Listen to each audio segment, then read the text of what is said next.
we have Sara Richard.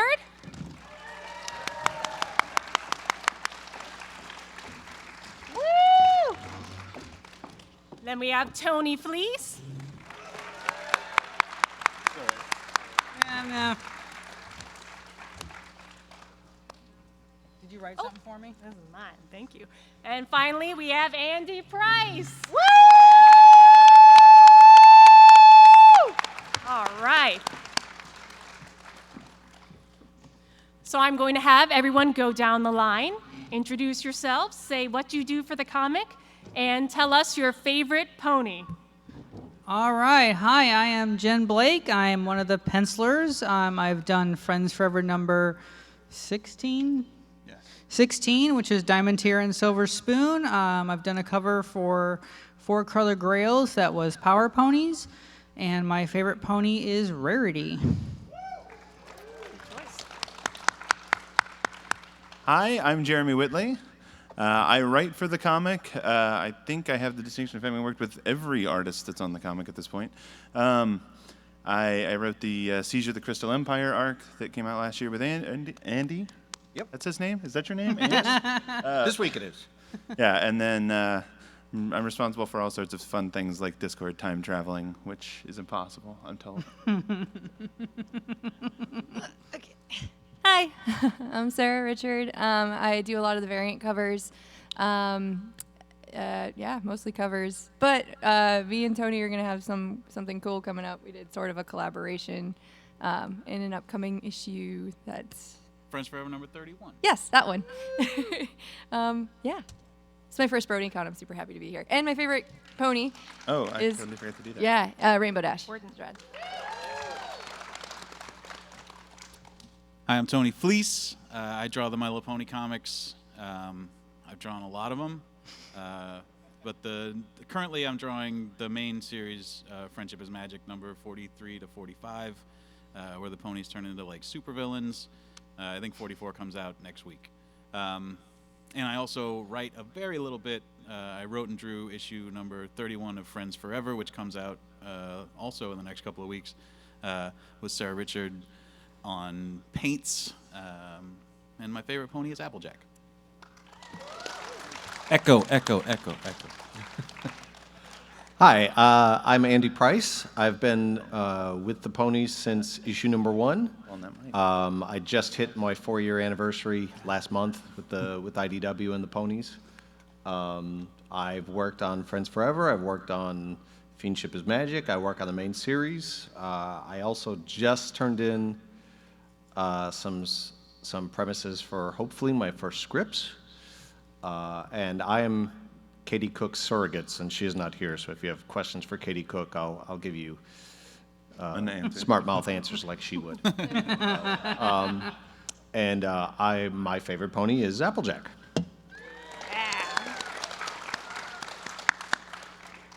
I guess I have to say my favorite pony is Luna. So. Team Luna.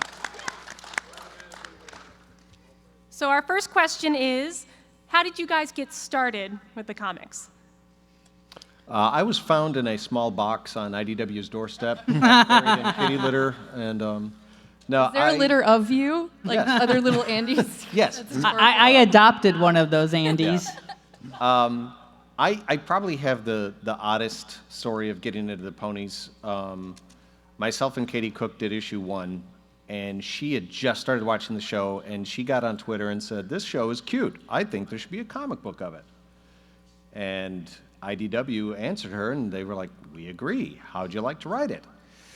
And she saw me shortly afterwards at a convention. We've known each other for a number of years, and she saw me doing a commission for somebody. I had just started watching the ponies, and it was like my second pony drawing for somebody. She saw me doing it, and she was like, "How'd you like to draw the ponies?" I was like, "Okay." And that's the simplified version, but that's really kind of what happened. I sent in some stuff to IDW, and they said, "This is exactly what we want," and we took off from there. So.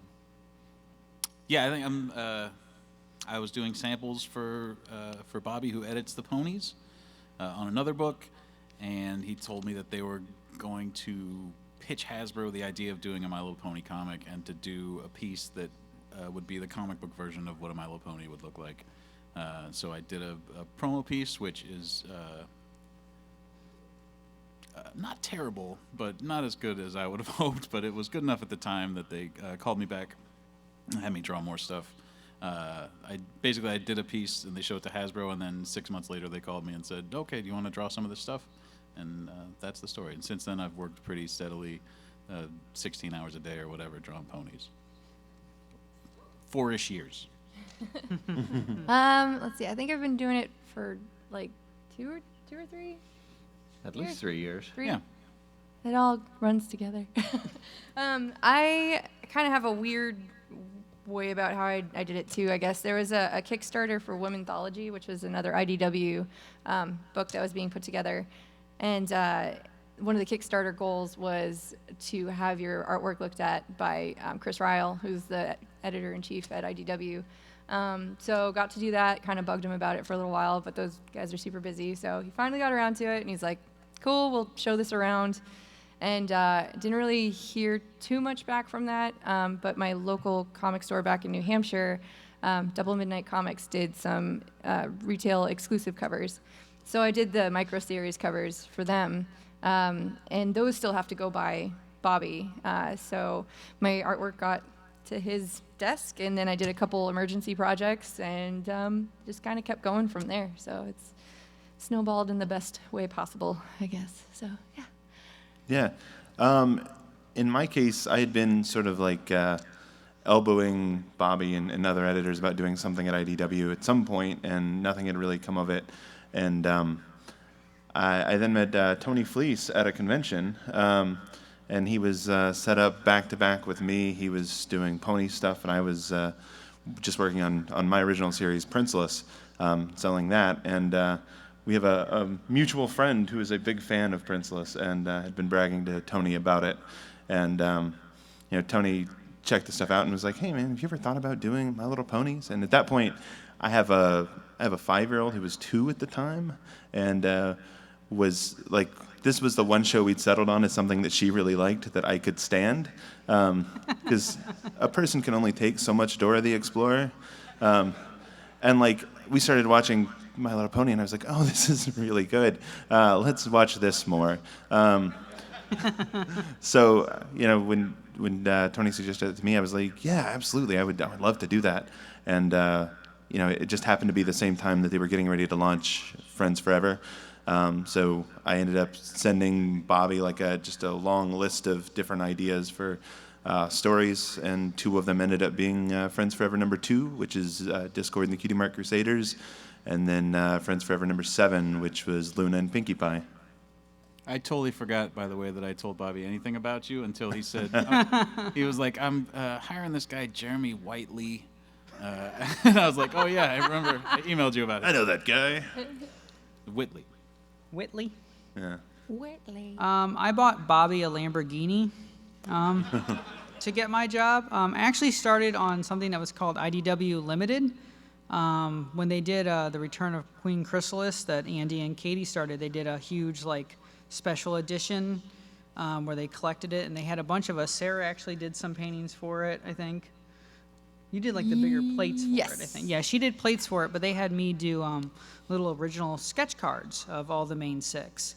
So that's how I started, and then I kept sending samples here and there to Bobby, and I did a fan comic for Dr. Hooves.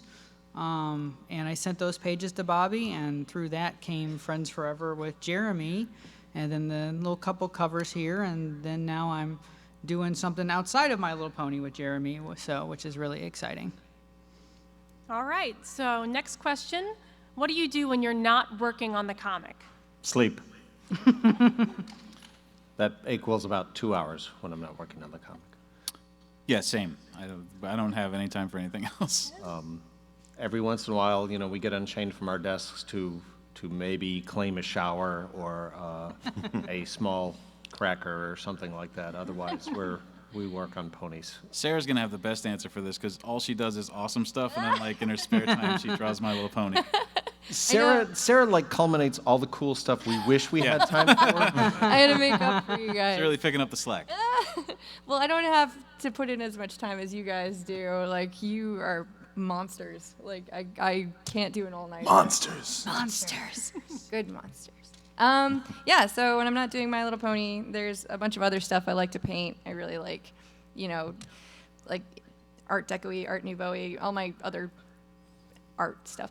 I'm rambling. Anyway, so the stuff not arting, I hang glide, I ghost hunt, clean gravestones with my mom when I go home. In general activities. I went to Easter Island. Yeah, I like adventures. They're pretty fun.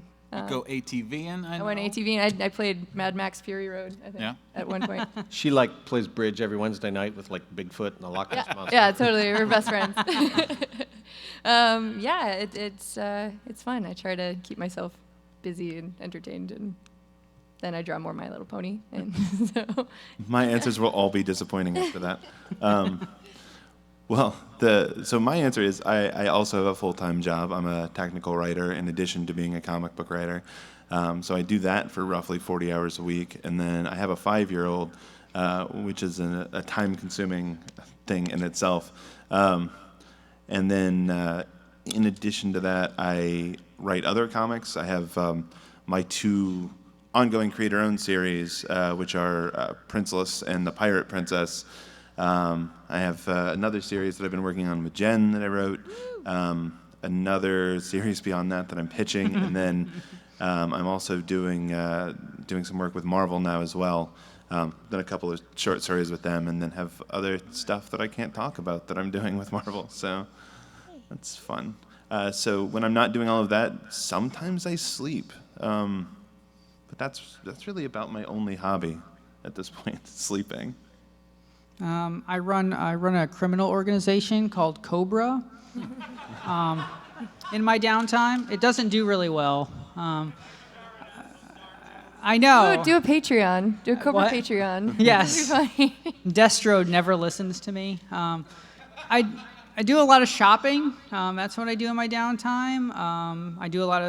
I was a fashion designer before I ever got into comics, so I still kind of dabble in that. But I don't really have downtime anymore. Jeremy keeps me very busy with our comics, so Oh, yeah. he keeps me very, very busy. So I have not had a lot of downtime, which I'm glad for. All right, next is, what is your writing and or drawing process? Wine. Lots of wine. Jeremy, how do you start writing an issue? So I throw random ideas at Bobby until he approves one, and then we wait for Hasbro to approve it. And then once they say, yes, do it, I'm like, okay, I have to figure out what I'm actually writing in this issue. But generally it's, with my creator-owned stuff, it's very like I kind of fly by the seat of my pants, and like what I'm doing ends up changing throughout the issue usually. But for the pony stuff, it's very have to get stuff approved by multiple layers, so I can't change too much stuff once I start going. So I had to learn how to really outline stuff to do pony. Because it's, I'd come up with an idea, and I like to throw ideas at Bobby like a page at a time. So it's like, here's 10 ideas, because it saves time with me sending him 3 and then him shooting them down, and then 3 more, and they're all shut down. So, usually if I send him 10, there's 1 or 2 ideas in there that get through.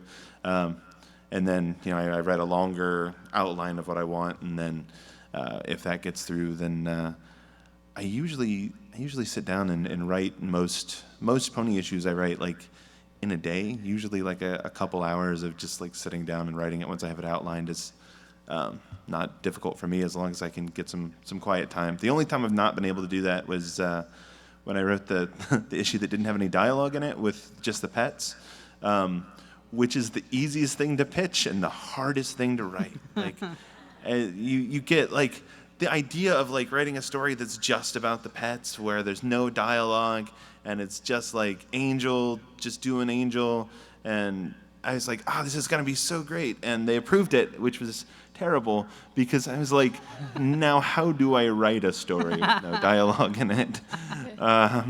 So thankfully, Bobby and Amy Meverson, who drew that issue, kind of had my back on that one, and they figured out the sort of emoji system that we use in that issue. But it ended up being a lot of fun. It's still one of my favorite things we've written. I think with drawing, with anything that we do with the ponies, it's kind of an assembly line. For those of you that don't know how comics are done, like a writer will send in a premise and it has to be approved by the editor, and then it goes into script form, which then goes to the editor to be approved, and then goes to artists to do penciling, inking, and every step goes back to the editor. But we have another step in the fact that this is a property owned by Hasbro. We're working on a licensed property, so once it goes to the editor, then it also has to go through Hasbro for approval.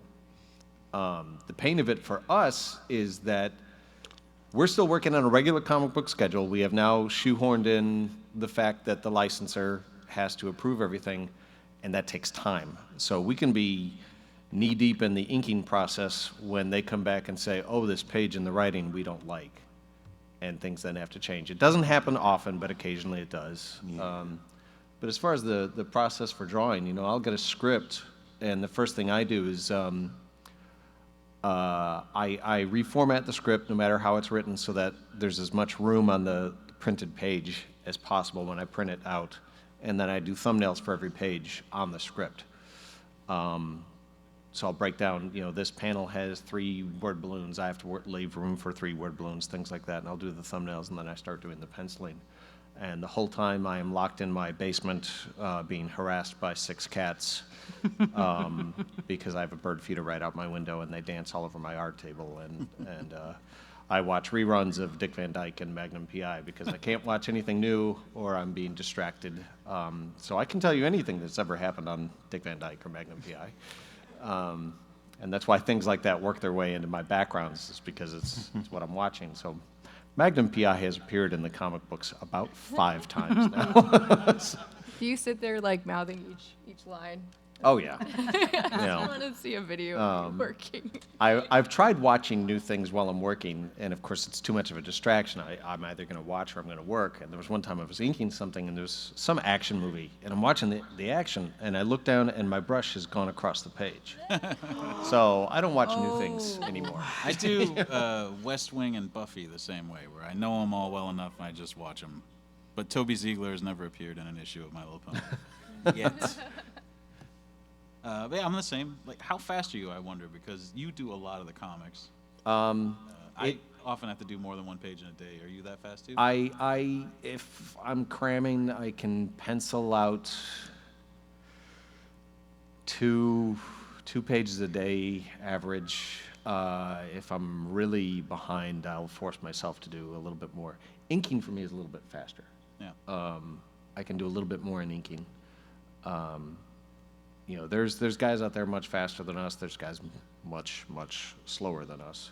Jay Fosgate said he does like 5 pages a day. I don't know how Jay does Real it. maniac. And I love Jay's work. Yeah. He has the soul of an animator, and everything he does is just so fluid. And I guess that's one reason why he's so fast, is because it's so fluid. But I don't know how to do it. Jay doesn't draw backgrounds all the time. Shots fired. Buck. There you go. Oh, snap. Wow. Somebody tweet Jay Fosgate. I'm going to tweet him right now. We got real beef You will going never here, kids. guess what Tony said about you. Oh my God. He's like so mean to you. And Jay is the biggest sweetheart, teddy He's bear, so nice. soft-spoken guy. When shots fired at Jay, you're like, Your oh, stomach hurts a little bit. It's like immediate bad karma points. yeah. He's like the best dude. I'm sorry. You need a piano dropped on your head. I hope not, though. No. So mine, I guess, I can usually do a cover if it's not too complicated in a couple days. I draw it, like I'll do the prelim pencils. I'll send those to Bobby. Usually I'll do like 1 or 2 or 3, or if it's a really complicated idea, I'll send him like a bunch of them and just see which one sticks composition-wise.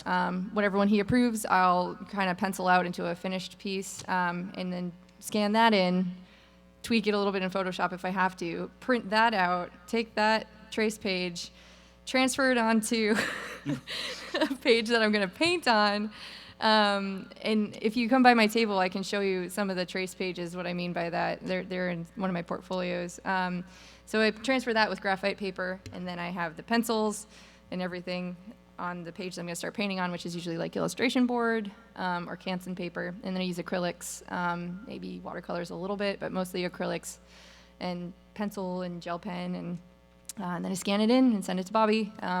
During all that, I have like podcasts going. I listen to a lot of true crime podcasts. She's flinging herself off of cliffs. Pretty much, yeah. If I need to decompress, I'll go jump off a 1,400-foot cliff. That's why I like Rainbow Dash so much. I get her, man. Yeah, I'll have stuff on in the background. Rewatch the IT Crowd. A lot of British comedies in the last couple of weeks. Mighty Boosh has been on. It's my current obsession. And yeah, I have a cat who will distract me from all that by needing tummy rubs. So I have to. His name is Darwin. He's great. You can follow his exploits too on my Instagram and shit. Yeah, I get jealous that artists can do the like watching TV or like listening to a podcast, because like anything that's narrative while I'm trying to write just oozes into what I'm writing, and I hate that. And so I have to like listen to music, but it has to be like music I know really well. So it's just a handful of like things that I have completely memorized at this point. Hamilton has just reached its way into the circuit because I've heard it enough times that I can just listen to it and kind of tune it out at the same time. But yeah, I'm really particular about like what I can do while I'm writing. I have to get somewhere where I'm not distracted and not listen to anything that has a story. You know what I like to do for writing is records, because you have to get up and flip it over. So you write for like a half hour, and then you stand up and you go flip it over. And What are those? There's a lot of young people in the crowd. Would you like to explain records? Do you to write them? on a typewriter too? like a big CD, but it has two. Do you watch sides. Laserdiscs too? I do have laser discs. Yeah.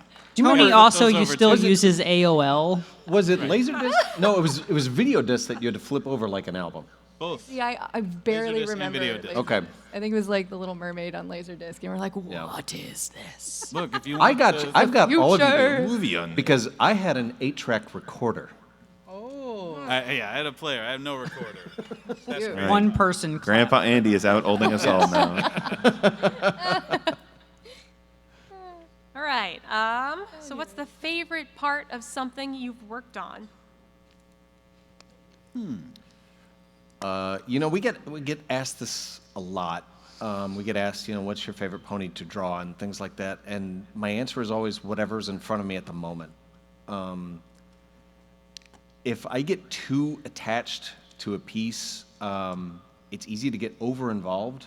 And we have to remember that there's a deadline looming over our head. We always have an anvil tied to a string over our head. So I don't get too attached. But at the same time, I've had pieces that I really, really like. I recently did an issue number 41, which was a tribute to the old Little Golden books. And it was the first time I did an issue that was entirely hand-painted. And that was just phenomenal, to be able to work in acrylics and watercolors and stuff that I haven't touched in years. And that whole book was just a project of love. A real high watermark for the series, like the best issue. It was Super good. just so much fun. It was just a simple, clean, nice story, and it was just a standalone issue.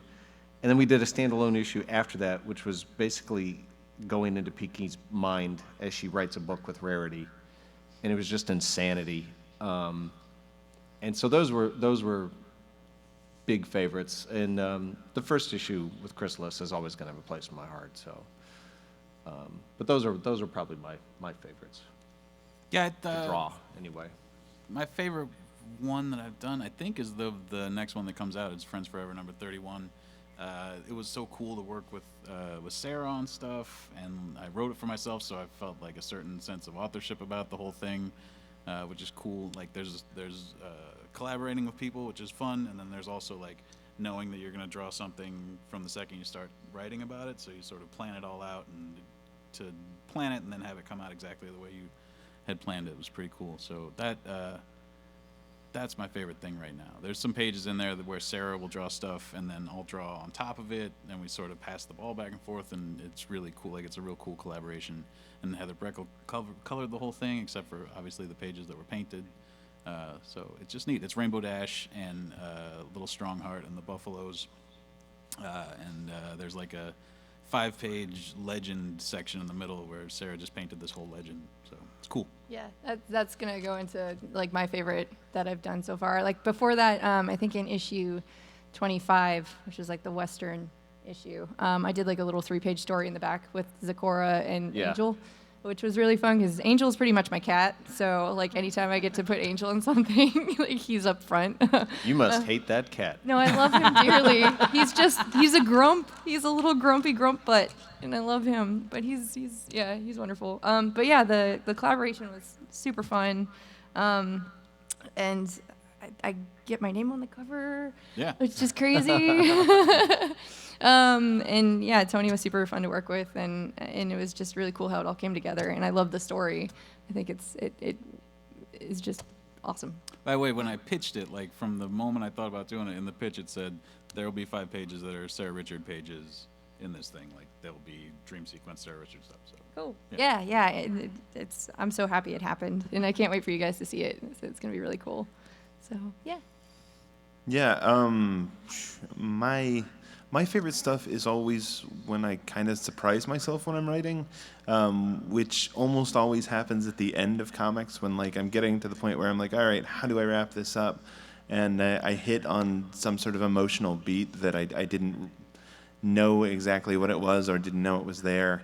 One that sticks out to me is the Rarity and Bab Seed Friends Forever story that we did, where it was really like it was something I pitched as like with Friends Forever, I like to pitch combinations of characters I haven't seen, and I don't think are intuitive combinations of characters, because I feel like there's certain pairs of characters that like there's a lot of stories, and I feel like the odds of me writing the best Rarity and Applejack story are not very good, but I do have the best Rarity and Bab Seed story because it's the only one. But yeah, there's sort of being this moment in that story where like they kind of fail to connect, and then like Sapphire Shoals is in it, and it says to Rarity, like Rarity's talking to her about this, and it's like, oh well, it sounds like she, her parents don't really understand her, and I guess that's probably something you would relate to, right? And Rarity is like, oh wait, yeah, like that's a thing. And that was something that hit for me. And then there's like a moment at the end of like the Luna and Discord story that I did where like they kind of connect on the like worrying about disappointing people because they used to be villains thing. That I felt like when I was winding up to it, I was like, I don't know how this is gonna go. And then as I was writing it, I was like, oh yeah, like this is how it lays out. Because Discord has all these, they're in Discord's brain, and he has all these dreams and nightmares about all these things. All Discord's dreams are about like being stuck in an office and things like that, which really relatable to me. Working for Celestia as a boss in an office where it's basically like a chunk of office space that we just pulled into this. I like the idea of Discord at a cramped cubicle. Right. Yeah. Yeah, like Go my this. stapler. Yeah, there's a giant pile of paper that Celestia is like, we really need you to get through all these reports by the end of day, and you're gonna have to stay after a little bit, and like so there's all these like jokes about that, but then like they get to his worst nightmare, and his worst nightmare is like people depending on him because he's Discord and he knows he's gonna let people down. And I was like, that's right here. That's. But yeah, those are always my favorite moments when I don't know what I'm going to write, and it turns out okay. For me, I think my favorite thing I've done was the Power Ponies cover for Friendship is Magic number 30, because if anyone doesn't know, I'm obsessed with superheroes. I mean, that's what I was raised on. My dad read them to me as bedtime stories. So superheroes are a huge part of my life. And the funny thing about that cover is that it was originally intended to actually be My Little Pony versions of Marvel's Avengers.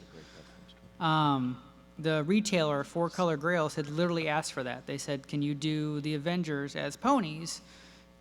Knowing there was no way that was going to get approved, but I did draw the actual Avengers as ponies, and that piece was really cool, but then obviously they came back, Hasbro said, no, we're not touching this in any way. And so I had like a very short period of time to then turn that piece into the Power Ponies, which was really cool because I love that Rarity is basically Green Lantern, who is the all-time greatest superhero of all time. Even though Andy will probably look at me and say that's bad. Yeah, we're gonna have a fight back. Yeah, we're gonna have a fight because he's Batman and I'm Green Lantern. Is it surprising that Jen goes with the accessory-based superhero? Exactly. Yeah, I go for the fashion accessory one. I can make the biggest arguments against. I know you can. I know you will. Well, Do it right now. Hey, by the way, Applejack is best background pony. Andy, smash. I'll sit on you. Love you, Andy. I'm gonna rank the ponies here, right now. This is me. It's just me, but I'm gonna rank the ponies. Okay, Applejack in capital letters. Okay, then Break it down. Rarity, Fluttershy, Twilight Sparkle, Pinkie Pie, Spacebar, Spacebar, Spacebar, Rainbow Dash. Book. Oh, get out of here. Go get her.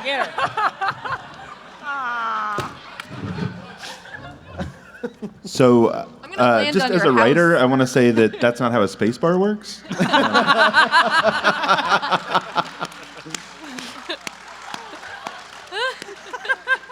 All right. Grandpa says the return lever on the typewriter. Return. All right. Turn that Turn the dial. little wheels. Okay, final question is, what are your upcoming projects that you can talk about? We can't.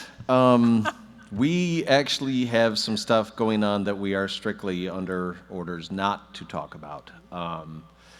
That's the unfortunate thing of working in comics is there's always goodies that you know about that like I wish you one thing I can say is I'm working on some comics that will be coming out with some of the upcoming toys, which is a new venture for us. But beyond that, I can't say anything. So. I'm working on, right now I'm in the middle of a 3-issue arc of the main series, like I said earlier, where they turn into supervillains called The Ponies of Darkwater. And the first issue is out, and the second issue is finished and comes out real soon. And the third issue I'm inking right now. That's Tom's right now. story? Yeah, it's written by Tom Zoller. And we worked together last year on a real silly story where the ponies turn into vampires and there's a bunch of apples that are alive. It was bonkers. That was great. That was great. And then, like I said, also Friends Forever, issue number 31 with Sara. And then beyond that, I do covers every month for Friends Forever, and I'm sure there's more after that. I'm way too busy drawing this thing right now to know what's happening next, but also that secret thing that we can't talk about. Yeah. Yeah, right now just kind of variant covers. I just send Bobby an email and hope that he sends me an email back about something else coming up.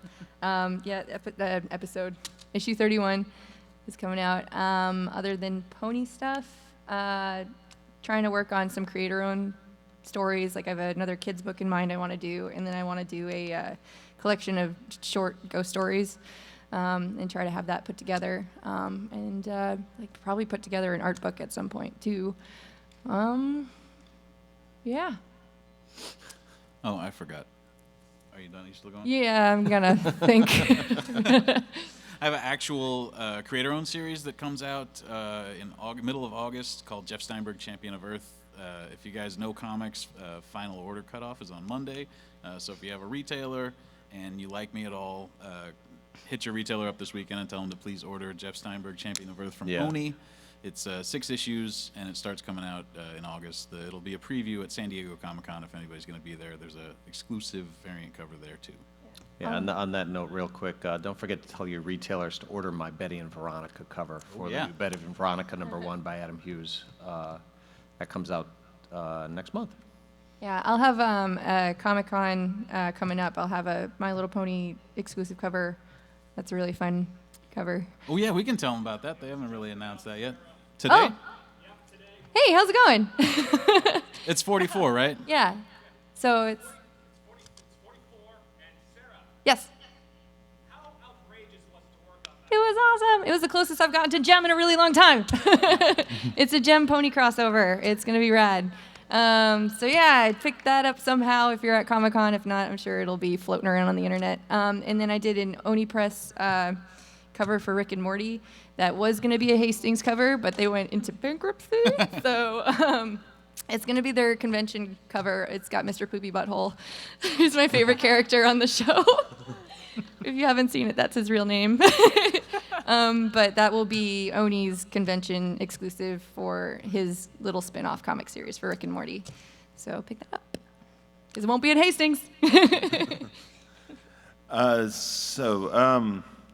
I guess the most recent pony stuff that I've done is the action figure stuff that Andy was talking about. My other single issues are out already, so I guess when you go buy your Guardians of Harmony action figures, you'll get some more comics that I wrote. Beyond that, what I'm doing right now, so I have both my ongoing all ages series, Princeless and Raven the Pirate Princess, which are from Action Lab, and those are my babies. But they're, I think the trade of Volume 5 comes out this week for Princeless, and then I think issue 10 for Pirate Princess is running very late, and will be out next month, despite the fact that everybody thinks it's coming out this month. I have a short story from Marvel in Civil War II, Choosing Sides #2, the worst name in comics, that is coming out next week, so on the 13th. That was drawn by Marguerite Sauvage, and it's beautiful. It's my words, like, it looked better before they put all my words on it, and I was like, could we just take those off? I know the story will make less sense if it doesn't have words, but it's really pretty. And then, what can I actually talk about? What can you talk about? So I am doing other stuff at Marvel that I can't talk about, but one thing that is officially announced, though they haven't really talked about the fact that I'm on it yet, is I co-wrote an issue of All New, All Different Avengers with Mark Waid, which is the weirdest thing. So it's already solicited for September, and they're going to talk about it more when we announce the other thing that I'm doing, which I can't talk about, which I already said. And then, obviously, I'm working on Dress to Kill with Jenn, which is going to be amazing whenever we actually get that out there. And then I also have a couple other pitches that I'm working on for various other things, which are hopefully going to be awesome. Yeah, so I have will be my very last thing with ponies coming out, so I can't talk about it, but basically I've moved on to Dress to Kill, so that's going to take up a lot of my time. Actually did do some work on, he's got a Princeless anthology coming out, Yeah. and I did a short story in that. Tony actually is doing a story in that as well. Sometime, yeah, he'll work on it eventually. But I do have that, but Dress to Kill is the big thing that's coming up that I'm doing with him. Can't go into too much detail because it's actually, we're going to ruin all our goodwill with the family-friendly people because we're doing an 18-plus comic. It's basically a female version of the movie Die Hard, which is really exciting. It's a lot of action, having a lot of fun doing it. It's a lot of different stuff that I'm used to. So that's my biggest thing, and that's what I'm doing, and I love it. Working with this guy is amazing, so. All right, now we're going to open it up to a Q&A. Where, I think over there. Yes. Where's the mic going to be? Up.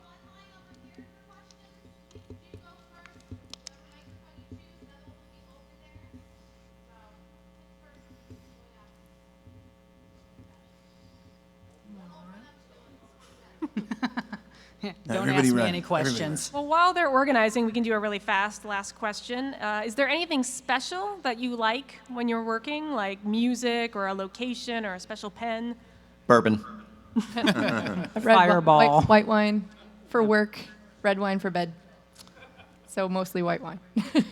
Fireball. I'm the most Always stereotypical Fireball. writer. I write in Starbucks a lot, so coffee mostly. Because writers must be seen writing, correct? That's the only way you know they're writers. Yeah, we need to see you writing. My only bizarre thing is I really like the paper that they have at Ghost hunting Kinko's. experience. So I draw on that most times. I print off my blue lines and draw on Kinko's paper, and I get annoyed when I don't have the Kinko's paper. So that's kind of bizarre. I have like a zebra Pentel pen, the metal one. It's like my all-time favorite pencil. Like I need it to make. I oddly Don't- find watching Jeff Goldblum movies have been making me more creative. I don't know why. What was that? It's my Jeff Goldblum. That's from Jurassic Park. We're ready. The Goldblum. All right. Let's go. Who's first? Yeah. This is for everyone. Who's your favorite My Little Pony villain? Who's our favorite villain? Yeah, from My Little Pony. Chrysalis. There is no other. She's got holes in her. I kind of think of him as I don't think of like Discord as a villain. He's just chaos. He is what he is. He's not good or bad. It's just where the chips fall, they fall. I think of Nightmare Moon as a villain. You know, her desire is to take over, and I think of Chrysalis as a monster. You know, that's the way she was born. So that's kind of how I divide them. But Chrysalis is my favorite. Yeah, I like Nightmare Moon. I'm drawing a lot of Nightmare Moon right now, and she's super fun to draw and like super evil. And I just like that her color is like just black. You know, like it's a nice element, takes up a big chunk of the page. So I like Nightmare Moon. Yeah, I think Chrysalis is my favorite. Aesthetically, she's really cool looking. I guess she's not really a villain, but Gilda was kind of cool because I like griffins. Totally a villain. All right, so Gilda, because she's a griffin. Yeah, I like more of the good guys, I guess. Yeah, I'm with Andy. I would totally go for Discord if I thought Discord was a villain, which I don't. But I think other than that, I would have to go with Sombra because I got to create a origin for Sombra. So he's my baby because nobody else wants him. But yeah, I love Sombra, and I also nobody ever mentions Flim and Flam. I love Flim and Flam because I think they're maybe the most evil. They really are.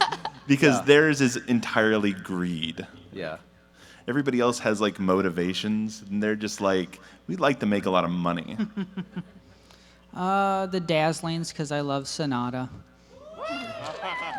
That's really. Otherwise, if you have to go with ponies, Chrysalis, because I just love the design of that character. Yeah. All right. Who's next? Thank you. You're welcome. Thank you. Yeah, thank you.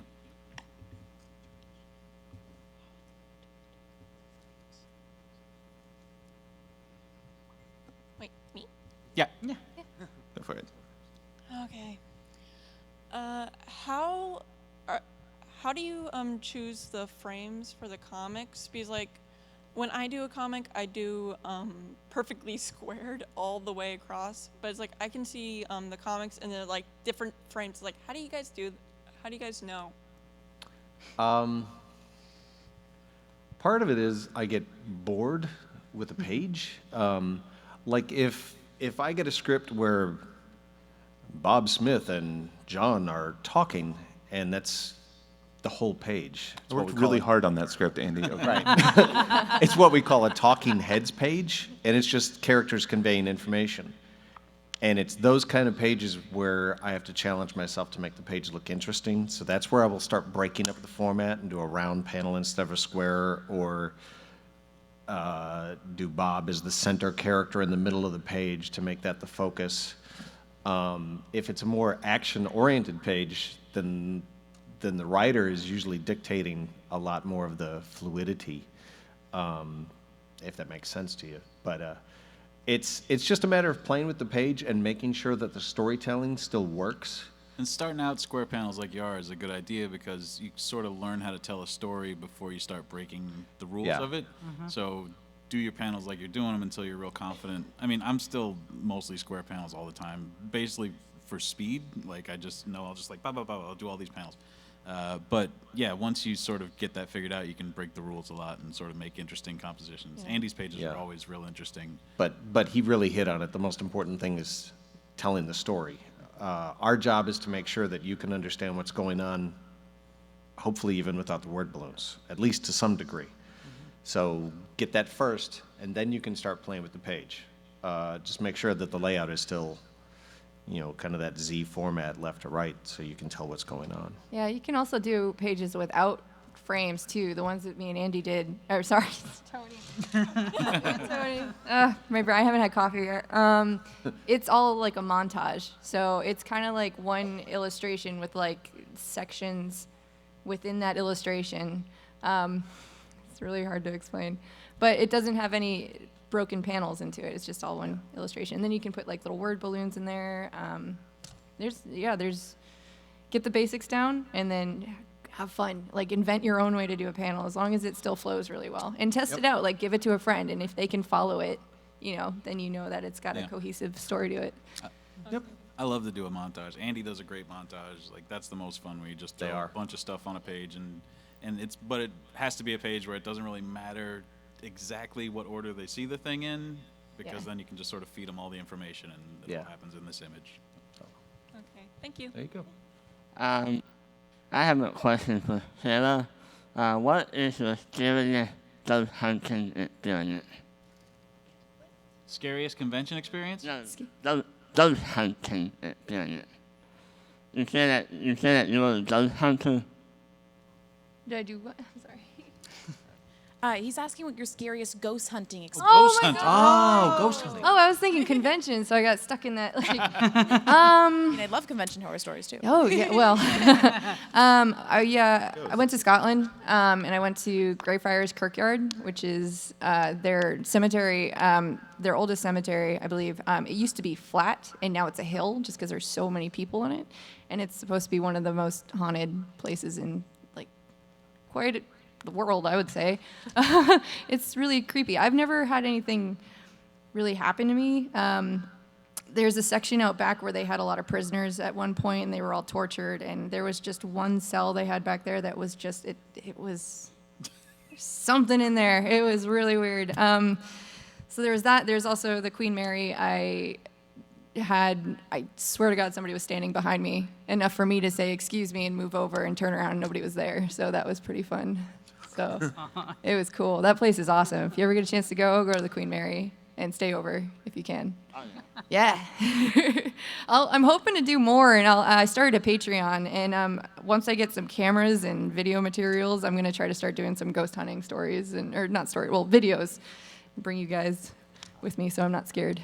No. Because I do get scared. Thanks. All right. Well, now I get my wig in my hair. Hello. Hello. Howdy. First of all, I really love that Pets issue. Awesome work. Thank you. That was really good. I like doing the cover. That's one of my faves. And I guess leading in the question, I'll tell you a funny story. But my friend has this kind of in-joke where he pictures that Megan McCarthy is essentially like Simba, and telling you guys everywhere the light touches is Hasbro's kingdom, and everything in the darkness belongs to Andy and Katie. And he really wants to get that picture done at some point. But going along with that, I've always wondered, what's an idea you've either pitched or had that you loved and were like, oh, this would be awesome, that either was rejected, or you're like, I can't even pitch this, it'll never happen, but it would be awesome if it did? Well, we've done a number of things that ended up getting turned down or changed. Katie wrote a issue that she was really, really happy with, and Hasbro came back, this is almost identical to an episode coming up next season. So the whole thing had to be changed, and it ended up turning into, I think, a better story. The Rarity stuck at the hippie commune for a week story, which was great. But we've done a couple things. Probably the one thing that I worked on that had the most changes was the Reflection story arc. we were halfway in the book and had to almost completely rewrite what was going on because Hasbro was like, "Oh, this first issue, we don't like what goes on there." Well, we're already working on issue 3, so that had a drastic amount of changes back and forth that we had to do. And I'm actually going to be putting out a sketchbook later this year that has some of the rejected pages, and the Art of Magic book that came out in the fall has a couple of the rejected pages, and you can get that at our tables. But you can see some of the things that changed. But there's times when we're on such different schedules that we will turn something in. They're like, "Oh, well, we have this coming up in an episode." And of course, you know, the ball always plays in their court first. It's their sandbox. We just get to play in it. So if they have something coming up, we have to kind of scramble to change what we're doing. Luckily, most of my stuff has been sort of caught at the pitch phase or in the script phase as far as stuff that needs to get changed. I've had a couple things that got all the way finished and then you had to redo them or change them for legal reasons or editorial or something, you know, some weird thing comes back. The only thing that really sort of almost happened and didn't happen was I had a Friends Forever issue that was going to be Bulk Biceps and the Cutie Mark Crusaders, and that made it real far before IDW loved it, and the main guy at Hasbro loved it, but somebody further on at Hasbro was like, we can't do that. So no Bulk Biceps and the Cutie Mark Crusaders on an adventure. Sorry. I think there's a cover with sea ponies on it for the pirate issue, and I got different reference when I painted it all out, and then they're like, the sea ponies look like this now. And so that's why that cover looks really like separated, because I suck at Photoshop. So I had to paint a separate half and stitch them together so that the sea ponies looked accurate now, but it was definitely after I painted the whole thing. So that's really it, though. Everything else seems pretty smooth. Yeah, so I think the only issue I've ever had to like do battle with Hasbro over, which is basically like me yelling at Bobby and then Bobby like putting it in much calmer terms and handing it over to Hasbro, was the time travel issue that we did with Discord and Fluttershy and the Cutie Mark Crusaders, because we did the whole thing, we pitched it, and they were like, okay. And then I wrote the first issue, or I wrote the script, and they were like, oh, Discord can't time travel. That would be a continuity nightmare. I was like, that's the premise of the story. Like, that's the first thing I said in the pitch, is that it's a time travel story. So they were like, oh, there's no time travel. I was like, no, there is time travel in your show. I'll tell you what issue or what episode it's in. And then they were like, oh, but the dogs and cats can't talk. I was like, you have talking dogs in your show. I can tell you where they are. And so they were like, oh, but those are magical. I was like, okay, we'll make them more magical. Like we'll make these, you know, Egyptian dogs look like Egyptian versions of the diamond dogs. And they were like, okay, but the cats have to go. And I was like, why? And they were like, the cats aren't magical. I was like, we'll stick some extra tails on them. Like, we'll make them magic. It's going to be okay. And pretty much all of that ended up going through eventually, with the exception that the cats were supposed to be like color coded to the main 6 initially, and they were like, no. And I was like, you know what? That's the one I'm going to let you just have, because it doesn't actually matter. Like, we didn't color it yet, so. Because, yeah, the other stuff popped up while Brenda was already drawing the issue. I was like, yeah, we can't take time travel out of the issue when she's already drawn half of it. That doesn't work. And I had two big pitches I had for multi-part stories that both sort of made it through Bobby and then ended up getting killed. At one point, I had this proposal to introduce Discord's sister, who was Order, which I thought made sense to me. Discord? Yeah. And it was going to be like it was pitched as this like post season 4 thing where, like, you know, they all at the end of season 4 they're all kind of like, oh, Discord, it's all right that you were a traitor and like turned on everybody. And, you know, his sister, who is Order, is like, oh no, he's got to go. And, you know, the ponies, and particularly like Fluttershy, have to kind of step up to defend him, and he ends up, you know, redeeming himself to some extent. And they killed that, just the idea of Discord having a sister. And I was like, think that's a great idea. I still wish they'd do something with that. And then I keep pitching a story where we get to see where Zecora is from. And every time Hasbro says, oh, we think we might do something with that on the show next season. And it's like, you've been saying that for 3 seasons. When is this happening? But still, like, at some point, apparently, they're gonna show where Zecora is from. But It's clearly what the whole show's been building to. right. Yeah. Obviously, that's the obvious direction it's going. Right. Yeah. Don't tell anyone. The movie is. Yeah, but I really like. I think that would be interesting to go to, a different continent and have sort of a whole different setup where, Zecora is at home and they're the foreigners in that place.